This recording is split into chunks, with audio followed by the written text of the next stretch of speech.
ایتالیا، سرزمین پیتزا و پاستا. توی این ویدیو قراره با همدیگه راجع به فرهنگ غذایی ایتالیا بالاخص سیسیلی جذاب صحبت بکنیم.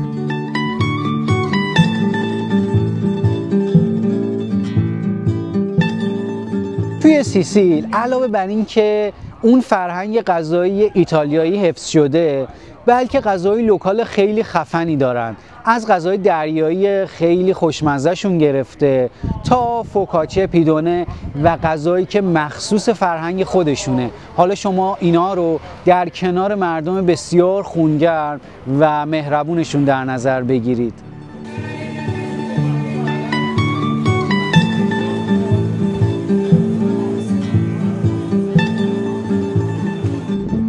بچه ها، اینم غذای مخصوص و معروف سیسیلی هستش به نام رانچینو. اگر سوال بیشتری داشتید حتما توی یونیبادی بنویسید و یادتون نره اومدین اینجا حتما این غذای خفن رو امتحان کنید.